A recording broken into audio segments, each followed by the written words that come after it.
Hello everyone. आप सबका स्वागत है। आज का टॉपिक है क्लाउड बर्स्ट। ठीक है, ये टॉपिक को रेगुलर आप फॉलो करते रहिए। देखिए 400 प्लस आपका जीएस का स्कोर एकदम 100% आ जाएगा, क्योंकि मैं इसका स्पेसिफिक टॉपिक ही मैं डिस्कस कर रहा हूँ। प्रीवियस ईयर में क्वेश्चन में जाकर देखिएगा, तो ये सब जितना भी टॉपिक मैं डिस्कस कर रहा हूँ, ये सब टॉपिक से एक एक क्वेश्चन, प्रीवियस में एक क्वेश्चन, किसी से दो क्वेश्चन, किसी से तीन क्वेश्चन आया हुआ है। ठीक है, और ये टॉपिक जो है लिमिटेड टॉपिक है। डिजास्टर मैनेजमेंट का टॉपिक जो है वो लिमिटेड टॉपिक है। 10-12 टॉपिक होगा, उसी से क्वेश्चन रिलेटेड आता है।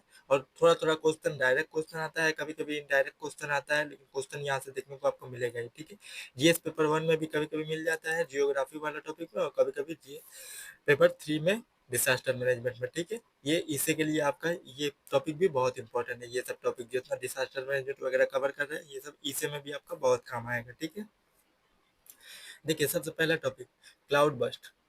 क्लाउड बस्ट क्या होता है? क्लाउड बस्ट होता है, जानते हैं, ओरोग्राफिक रेनफॉल। जैसे पहाड़ वाला इलाका है, पहाड़ वाला इलाका पे यहाँ पे देखिए मॉइस्चर एयर जो है वो डायरेक्ट उड़ रहा है, उठ रहा है। उठने की वजह से, पहाड़ की वजह से उठ रहा है। ठीक है, पहाड़ की वजह से उठने की वजह से यहाँ पे क्लाउड का फॉर्मेशन हो रहा है। ठीक है, अचानक से ठंडा हो जा रहा है, उसकी वजह से क्लाउड का फॉर्मेशन हो रहा है। क्लाउड का फॉर्मेशन होगा तो यहीं से अचानक से बारिश होने लगेगा। ठीक है, इसी को ओरोग्राफिक रेनफॉल कहा जाता है। ठीक है, ओरोग्राफिक रेनफॉल। ठीक है, ये कौन सा साइड में होता है? माउंटेन के विंडवर्ड साइड में। ठीक है, देखिए ये माउंटेन है, माउंटेन का दो साइड होता है, एक विंडवर्ड साइड जिसमें बारिश बहुत ज्यादा होता है, क्लाउड बर्स्ट होता है। ठीक है, और एक होता है लीवर्ड साइड। ठीक है, जिसको रेन शेडो जोन भी कहा जाता है। रेन शेडो जोन इसलिए किस वजह से कहा जाता है? क्योंकि देखिए मॉइस्चर एयर जो उठता है ना, तो सब बारिश यहीं पे ही गिरा देता है। ठीक है, और यहाँ पे सूखी हवा जाती है। ठीक है, एकदम खुश्क हवा जाती है, इसलिए इसको रेन शेडो जोन और लीवर्ड साइड भी कहा जाता है। ठीक है, हिमालयन बेल्ट है, वेस्टर्न घाट हो गया। वेस्टर्न घाट को में देखिएगा, ये वेस्टर्न घाट है, ये इंडिया है। ये वेस्टर्न घाट का देखिएगा, इस तरफ बहुत सारा पानी होता है, और इस तरफ देखिएगा वेस्टर्न घाट को, उस तरफ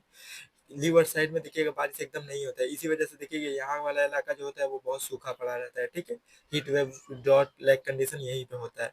ठीक, क्लाउड बर्स्ट का डिफिनेशन देख लेते हैं। देखिए cloud burst is a extreme amount of precipitation in A short period of time. ठीक है, एक्सट्रीम बहुत ज्यादा बारिश, ठीक है, कम समय में। ठीक है, 1 घंटा के अंदर ही। देखिए some time occupy accompanied by hail and thunder। ठीक है, which are capable for creating flood like condition। ठीक है, देखिए फ्लड, ठीक है, लैंडस्लाइड।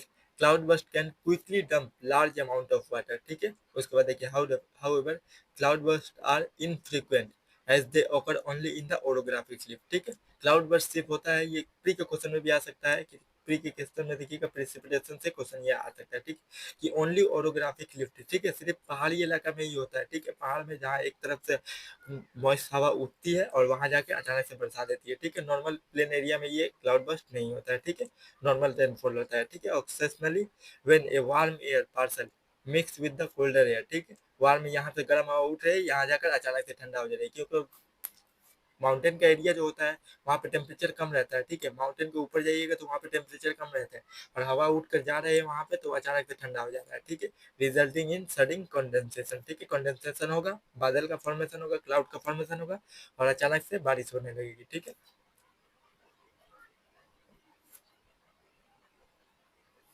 उसके बाद देखिए क्लाउड बर्स्ट का, देखिए event associated with the rainfall in exceed of 10 centimetre per hour in smaller area. ठीक है, 10 सेंटीमीटर और उससे ज्यादा बारिश होगी अगर कोई भी छोटा सा एरिया में, ठीक है, 1 घंटा के अंदर, तो उसी को क्लाउड बर्स्ट कहा जाएगा। ठीक है, 10 सेंटीमीटर से ज्यादा बारिश होगी कोई भी छोटा इलाका में, छोटा जगह में, ठीक है, तो उसको क्लाउड बर्स्ट कहा जाएगा। ठीक है, event associated with the heavy rainfall in mountainous region of Himalaya. ठीक है, वेस्टर्न घाट, माउंटेन ज्यादातर हिमालय में और वेस्टर्न घाट में ही होता है। ठीक है, देखिए अगर हिमालय का वो प्लेटू वाला इलाका में नहीं होता है, क्योंकि वो वाला इलाका जो है लीवर्ड साइड में आ जाता है, और जो क्लाउड बर्स्ट होता है वो सिर्फ विंडवर्ड साइड में होता है। ठीक है, देखिए in the Indian subcontinent a cloud burst usually occur when a monsoonal cloud drift northward. ठीक है, from the Bay of Bengal and और Arabian Sea across the plain when into Himalaya burst, bringing rainfall as the high as 75 millimetre per hour. ठीक है, impact देख लीजिए, cloud burst का impact क्या होगा? अगर अचानक से 1 घंटा के अंदर 10 सेंटीमीटर या उससे ज्यादा बारिश होगी, तो उसकी वजह से क्या होगा? फ्लड होगा।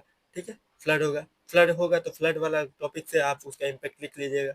लाइफ का लॉस होगा, ठीक है, प्रॉपर्टी का लॉस होगा, इंफ्रास्ट्रक्चर का लॉस होगा, ठीक, इन्वायरमेंट का लॉस होगा, बहुत सारा लॉस होगा, वो फ्लड वाला टॉपिक में हम लोग पढ़ चुके हैं, ठीक है। फ्लड का कंडीशन होगा, इम्पैक्ट क्या होगा, क्लाउड बर्स्ट का फ्लड होगा, ट्रिगर लैंडस्लाइड, ठीक है। क्योंकि देखिए कोई भी जगह में अगर माउंटेनस एरिया है, अचानक से उतना बारिश होगी तो मिट्टी भी तो नरम हो जाएगी, मिट्टी नरम होगी तो लैंडस्लाइड होगा, ठीक है। और सॉइल इरोशन, बहुत ज़्यादा पानी हो गया तो मिट्टी को भी दहा कर लेकर चली जाएगी, ठीक है। डैमेज ऑफ इंफ्रास्ट्रक्चर, ठीक है। सिल्टेशन ऑफ रिवर, ठीक है। अचानक से अगर सिल्टेशन, यहाँ पे देखिए लैंड से सॉइल इरोशन होगा तो वहाँ पे सिल्टेशन ऑफ रिवर भी होगा, ठीक है। क्योंकि वहाँ पे लैंडस्लाइड होगा तो वहाँ पे जितना भी मिट्टी वगैरह डेब्रिस वगैरह है वो सब तो नीचे लाकर नदी वगैरह में जमा कर देगा, ठीक है, लैंडस्लाइड की वजह से। तो उसकी वजह से सिल्टेशन ऑफ रिवर होगा, ठीक है। Sedimentation, loss of flora and fauna और सोशियो इकोनॉमिक लॉस, ठीक है। यही सब इम्पैक्ट है क्लाउड बर्स्ट का। उसके बाद देखिए क्लाउड बर्स्ट का डिसास्टर रिस्क मैनेजमेंट, ठीक है। डिसास्टर रिस्क मैनेजमेंट सबसे ज़्यादा इंपॉर्टेंट है, क्योंकि हर क्वेश्चन में आपको इम्पैक्ट कॉजेज दिखेगा या नहीं दिखेगा, लेकिन डिसास्टर रिडक्शन जरूर पूछेगा। क्योंकि आप फ्यूचर आईएएस ऑफिसर बनने चाहिएगा तो आपको गवर्नमेंट आपको सोल्यूशन मांगेगी, ठीक है, कि इस चीज़ का ये जो प्रॉब्लम है इसका सोल्यूशन क्या होगा, ठीक है। तो इसीलिए सोल्यूशन बहुत जरूरी है, ठीक है। अर्ली वार्निंग सिस्टम कि क्लाउड बर्स्ट होने वाला है, फोरकास्टिंग, ठीक है। इंडियन मेट्रोलॉजिकल डिपार्टमेंट, ठीक है, इस पे काम करता है, ठीक है। स्ट्रक्चर नॉन स्ट्रक्चरल मेजर, ठीक है। जैसे पहाड़ी वाला इलाका जो है उसमें स्ट्रक्चर के चेंज किया जाए, ठीक है, कि अगर पानी आ रहा है तो ऊंचा करके घर बनाया जाए, पानी आ रहा है तो उसको एब्जॉर्ब कर सके उसके इम्पैक्ट को, ठीक है। Donation standard land use planning, ठीक है। तो कोई भी अगर जमीन पे काम हो रहा है तो वो इस स्ट्रक्चर के हिसाब से काम होना चाहिए कि अगर क्लाउड बर्स्ट आया, पानी आ रहा है अगर फ्लड आ रहा है तो उसको रोक सके, ठीक है। उसके बाद देखिए रेस्क्यू एंड रिहेबिलिटेशन, ठीक है।